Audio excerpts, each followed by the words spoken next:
Halo, apa kabar semua? Senang rasanya bisa berjumpa kembali. Ketika rekan-rekan sedang menjalankan kegiatan di rumah sakit, tentunya sering menjumpai situasi kedaruratan medis, bukan?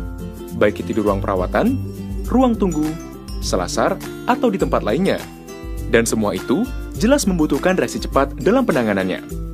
Maka, pada kesempatan kali ini, saya akan menjelaskan tentang bantuan hidup dasar, yang disingkat BHD. Ketika kita menjumpai situasi yang berpotensi mengancam nyawa dan memerlukan respon cepat, langkah pertama yang harus kita lakukan adalah memastikan keadaan sekitar aman. Jangan sampai Anda menjadi korban yang kedua.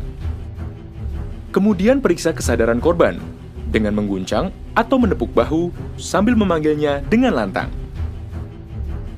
Jika korban tidak sadar, serukan bantuan pada orang-orang sekitar. Mintalah pada mereka untuk menghubungi call center 8000 atau 021 1500 135. Laporkan kejadian Code Blue. Pastikan kondisi pernafasan korban. Apakah normal atau tidak?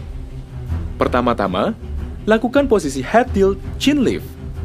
Dongakkan dahi korban sambil mengangkat dagunya. Kemudian, terapkan metode lihat, dengar, dan rasakan.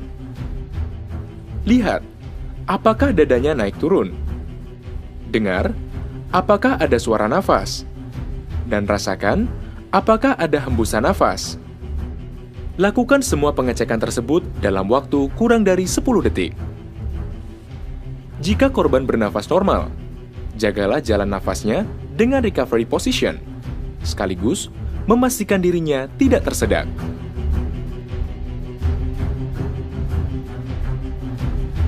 Jika korban tidak respon saat dipanggil dan diguncang, dan tidak bernafas, atau bernafas namun tidak normal, lakukan resusitasi jantung baru.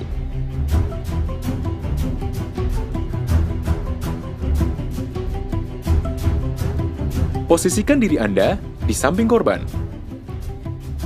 Sebelum melakukan kompresi, bebaskan dada korban dari pakaian. Letakkan pangkal telapak tangan di tengah dada. Kemudian, letakkan pangkal telapak tangan yang lain di atasnya. Jika korban adalah anak usia 1 sampai dengan 8 tahun, kompresi dada dilakukan dengan satu tangan. Jika korban adalah bayi, kompresi dada menggunakan 2 jari.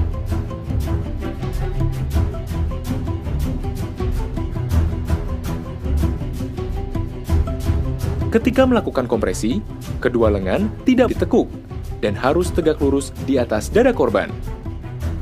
Maka dari itu, gunakanlah kekuatan tubuh bagian atas, bukan dari lengan. Jaga agar pangkal telapak tangan tidak berpindah posisinya dari tengah dada korban. Setiap kompresi terdiri atas 30 kali tekanan, dengan kecepatan 100 kali per menit.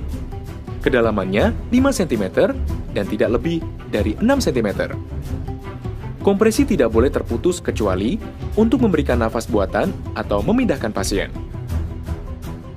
Setiap selesai kompresi, angkat pangkal telapak tangan sehingga dada mengembang seperti semula.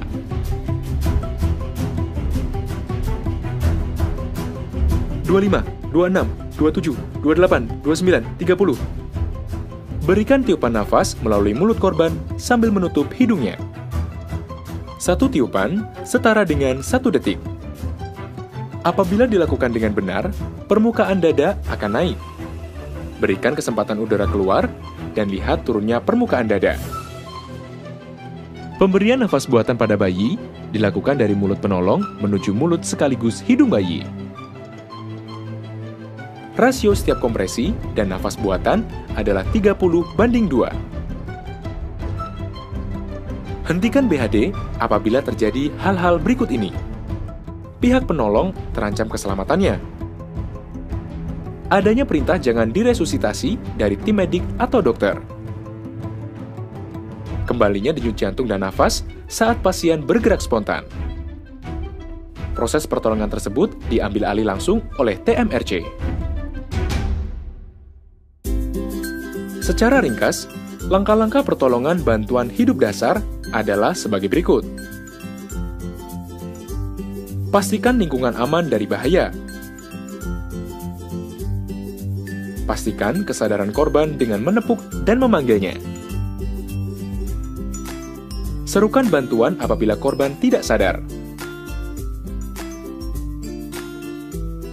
Pastikan kondisi pernafasan korban. Apabila pernafasan tidak normal atau tidak bernafas, lakukan kompresi dada yang dilanjutkan dengan nafas bantuan dengan rasio 30:2. Jangan hentikan sampai tim medis datang. Demikianlah informasi mengenai bantuan hidup dasar.